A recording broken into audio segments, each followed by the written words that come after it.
Priznám sa, som pokrytec. Keby som sa riadil mojimi vlastnými pravidlami, keby som zjedol to, čo som si uvaril, tak by ste teraz túto knihu nečítali. Alebo aspoň nie v knižnej podobe. Čítali by ste ju online a zadarmo, alebo by ste ju objavili vďaka odkazom a vyhľadávaniu. Mohli by ste ma opravovať a knihu by som mohol aktualizovať najnovšími úžasnými štatistikami o Google. Navzájom spojení by sme konverzovali o týchto nápadoch. Tento projekt by bol ešte viac ako doteraz o spolupráci, a to vďaka pomoci čitateľov na mojom blogu. Na Facebooku by sme mohli vytvoriť skupinu ľudí so zmýšľaním v duchu Google a vy by ste boli schopní poskytnúť viac skúseností, lepšie rady a novšie spôsoby nazerania na svet, ako tu viem ponúknuť ja sám. Nemal by som k dispozícii predávok od vydavateľa, ale mohol by som si zarobiť peniaze prednáškami a konzultáciami. Ale ja som ten predávok od vydavateľa dostal. Preto teraz toto všetko čítate v knižnej podobe. Je mi to ľúto. Musím z niečoho žiť. Správam sa takmer podľa všetkých pravidiel, ktoré som v predošlých častiach opísal, ibaže nie v prípade tejto knihy, ale na mojom blogu, kde sú myšlienky vyhľadávateľné, môžu byť aktualizované a opravované. A na ktorom, ako dúfam, bude konverzácia, ktorú vyvolá táto kniha pokračovať. Verím, že tieto dve formy sa budú napokon prelínať, čo je aj témou tejto kapitoly. Kým sa tak však stane, nebudem sa správať ako blázon. Nevzdám sa predsa mastného šeku od svojho vydavateľa, Collins, a mnohých služieb, ktoré zahrňajú edičné úpravy, dizajn, reklamu, predaj, vzťah s knihkupectvami, informačné centrum a online pomoc. Preto, že vydávanie je ešte vždy vydávaním, existuje dôvod. Ešte vždy sa to oplatí. Ako dlho to takto zostane? Ako dlho by to malo zostať? Podobne, ako som novinárom odporučil, aby odstavili svoje tlačiarenské stroje, aj pre knižný priemysel mám návrh. Musíme knihy zničiť, aby sme ich mohli zachrániť. Problém s knihami je ten, že ich máme príliš radi. Staviame knihy na piedestál, správame sa k nim ako k najvyššej forme našej kultúry, ako k objektu zbožňovania, ktorý je svetosvätý a nedotknuteľný. Knihy sú ako britský prízvuk. Všetko, čo je ním povedané, znie múdrejšie, aj keď v skutočnosti nie je. Samozrejme, existujú aj zlé knihy. Ktorákoľvek časť seriálu Sopránovci, The Wire alebo Weeds, a to som vymenoval iba niekoľko z tých najnovších, je lepšia ako veľké množstvo bestsellerov na poličkách. Napriek tomu však televíziu odmietame ako nižšieho kultúrneho menovateľa a dovolujeme, aby vláda cenzurovala televízne programy. Nikdy by sme však nedopustili, aby nám zakazovala knihy.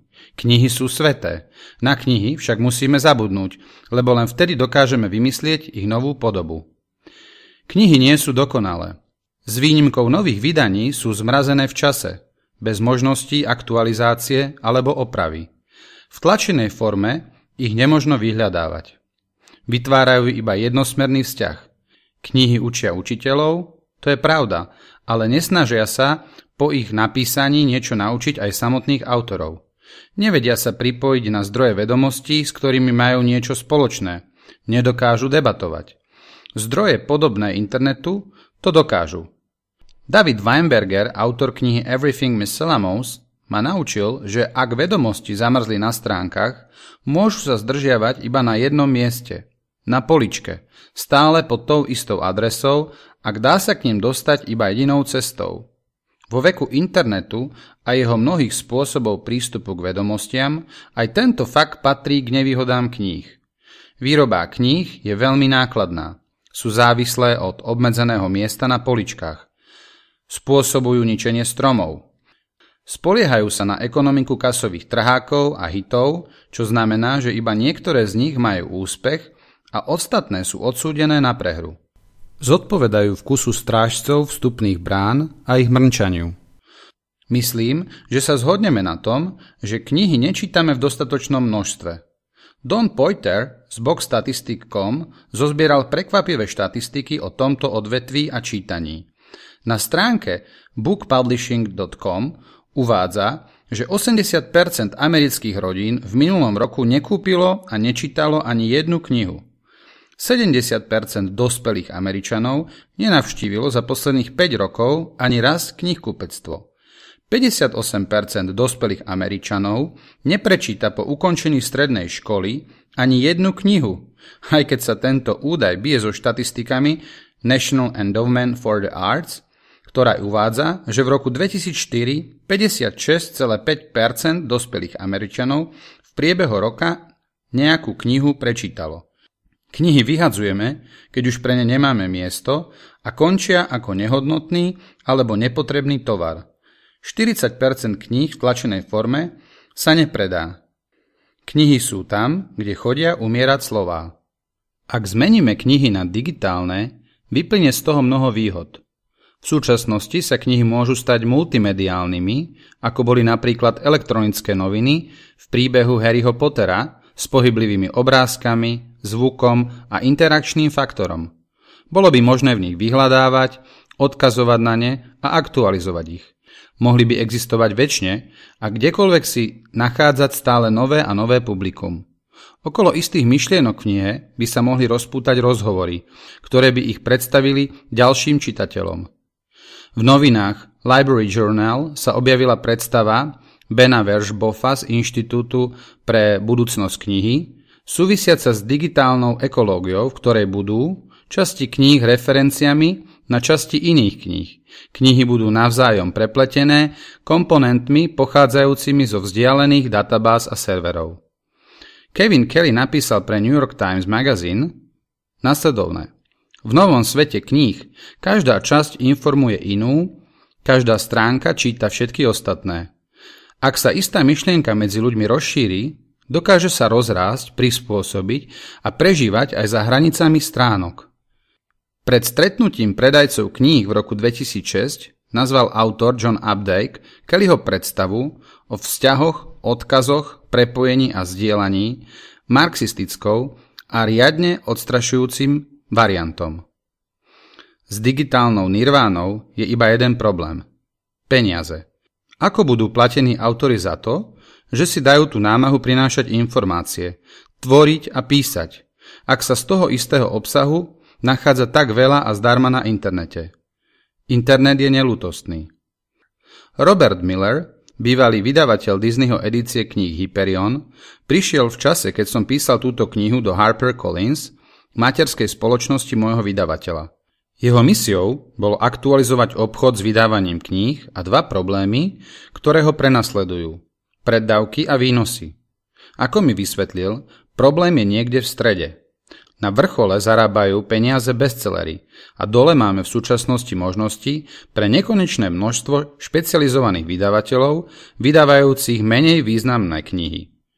6 veľkých vydavateľských konglomerátov kontroluje špičku trhu, ale Publisher Weekly uvádza, že celkový počet vydavateľov vzrástol z 357 v roku 1947 na 85 000 v roku 2004. A to je naozaj veľké množstvo úzko zameraných vydavateľstiev. Napriek tomu sa predávky autorom zo zlatého stredu, akým som napríklad aj ja, zvyšovali a spolu s nimi sa zvyšovalo aj riziko a výška strát. Je to problém, ktorý je spojený s ekonomikou kasových trhákov a hitov.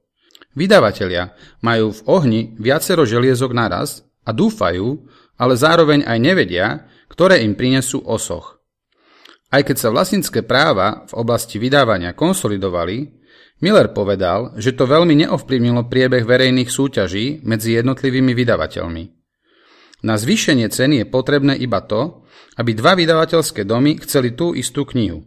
Takáto situácia existuje od roku 1952, keď literárny agent Scott Meredith začal namiesto toho, aby knihu poslal v tom istom čase iba jednému vydavateľovi, tak ako to robievali gentlemani z fachu, uprednostňovať aukcie medzi jednotlivými domami. V súčasnosti väčšina kníh nezarobí ani na svoj preddavok, ktorý vydavatelia autorom poskytujú. Miller povedal, že domu sa darí, ak si 20% kníh zarobí naspäť aspoň svoj preddavok. Skúste si predstaviť akékoľvek iné odvetvie, v rámci ktorého by 80% zhotovených výrobkov bolo stratových. To je narastajúce šialenstvo. Miller navrhoval riešenie. Ponúka menšie preddavky v maximálnej výške $100,000 a autori sa delia o svoj zisk 50/50 s vydavateľom.